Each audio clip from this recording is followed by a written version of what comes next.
I have with me here, beautiful people, my mortar. I'm going to give that a wash. And then we have our overripe plantain. And what I'm coming to do is to peel these plantains. I've washed them nicely. Okay, I've washed them already, and then I am coming to peel them. My name is Sianoki. It's always a pleasure to have you here. I'm giving you the reasons why Ghanaians do not throw plantain away. Okay, at every stage we have something that we do with our plantain, even when they are overripe. Okay, so after I finished peeling this, I took out my spice blend. I have this recipe, I shared a video last year.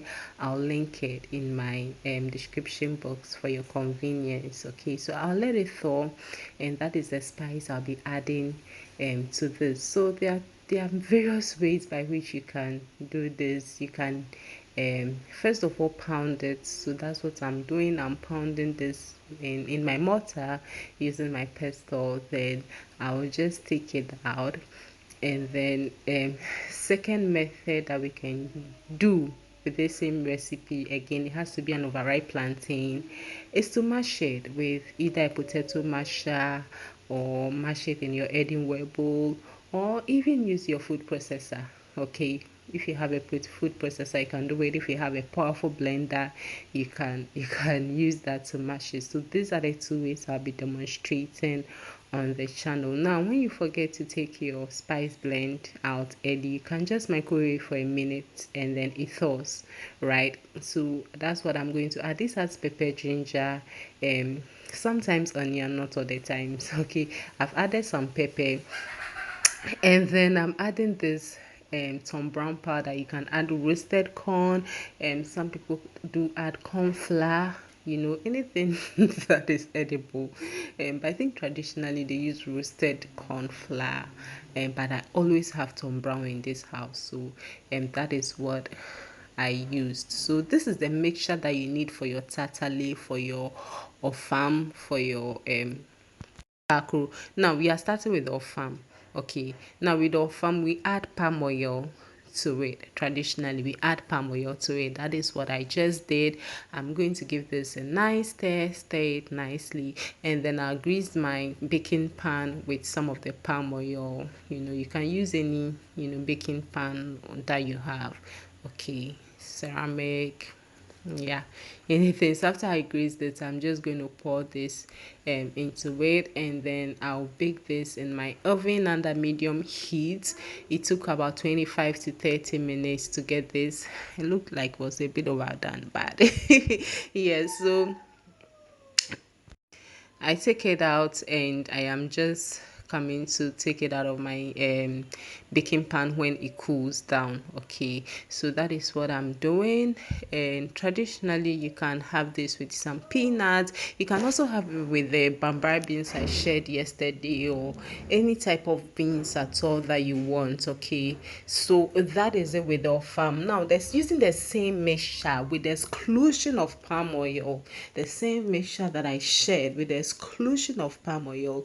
You have your Kakro mix, and then this you deep fry. So this as they say, they are family members, that it's a family of overripe plantain recipes.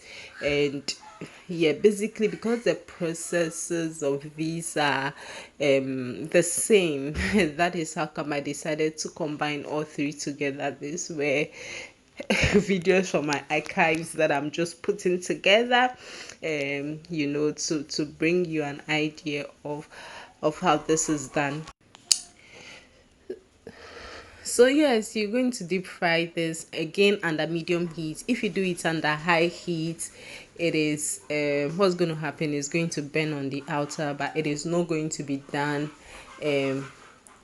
inside. Okay, when you open it, it may not be cooked. Okay, so under medium heat, so it is done. And there we have. Then finally, using the same mix, okay, we are going to, I don't know whether to call this a shallow fry, because you have to be quite generous with the palm oil for this particular one. This is what we call Tatale. Okay, so this one we use the palm oil to more like a pancake style, but then flipping this over can be a struggle, so you have to be generous with the palm oil. So as you can see, when I put it in, I dip the spoon in the palm oil to just straighten it up so that it does not stick yeah, on the spoon. So that is what I do. That one also, you take your time for it under medium heat, and the files are displaying here. And then you flip it over. Okay, so the reason why we usually do it into this small portions is because flipping it over is usually a struggle. When you do it you mean you fill the plate like maybe you're doing pancakes, it'll be very difficult for you to flip it over. So as much as possible, you want to reduce the sizes, okay? And when you reduce the size, you don't want to keep just one in a frying pan. You can do two, you can do three, so that you save yourself some time and some gas and everything. Okay, so this is it. This is why Ghanaians, we do not throw away our overripe plantain. I have a recipe on how I use overripe plantain to do some plantain cake. You know, that looks like just like banana cake. I'll leave that also in the link, you can check out on it. And I had a small one left, so when I finished I just added it to it. But you know, basically that is it. These are a family of ripe plantain recipes. And yeah, the first one, the Ofam, was the only one we added the palm oil to the mix. All the others we didn't add palm oil, we just, you know, went ahead and deep fried it. So this is the Kakro. This is just another day of me doing it and sharing it. Thank you so much for watching. It's been a bit of a distraction around, but I hope you get the message. I appreciate you, and I'll see you again in another video. Please keep staying safe and stay blessed. Bye bye.